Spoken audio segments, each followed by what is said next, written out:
name is Asma Jan. I'm 45 years old. I'm a competitive cyclist और recently हमारा 4 रुकनी team में इंतखाब हुआ है to represent Pakistan in the World Championships which are being held in Flanders, Belgium. और ये पहली दफ़ा है कि पाकिस्तान में एक Pakistan is representing cycling internationally. तो ये एक बहुत बड़ा प्लेटफॉर्म है वर्ल्ड चैम्पियनशिप्स में जिनमें हमारी टीम का इंतखाब हुआ है. तो I am very excited to be representing Pakistan and being a part of the team. Every day I train for about 2 hours on the cycle every morning.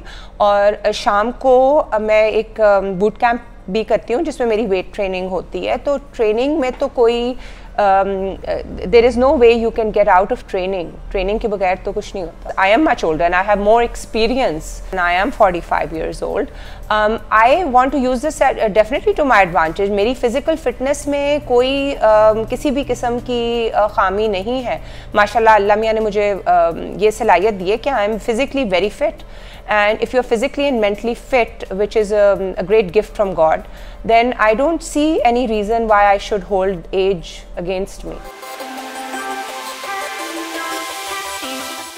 My kids think कि मैं सारा वक्त साइकिलिंग करती हूँ. मामा सुबह भी साइकिलिंग करती हैं, कभी शाम को भी साइकिलिंग करती हैं. So वो समझते हैं मैं थोड़ी सी I'm too involved in cycling, and I think they also really like that. मेरे छोटा भी एक बेटा है, छोटा who's only 8 years old. तो मुझे डर भी लगता है, लेकिन I think they do feel that I am definitely capable of doing very well and making our country proud.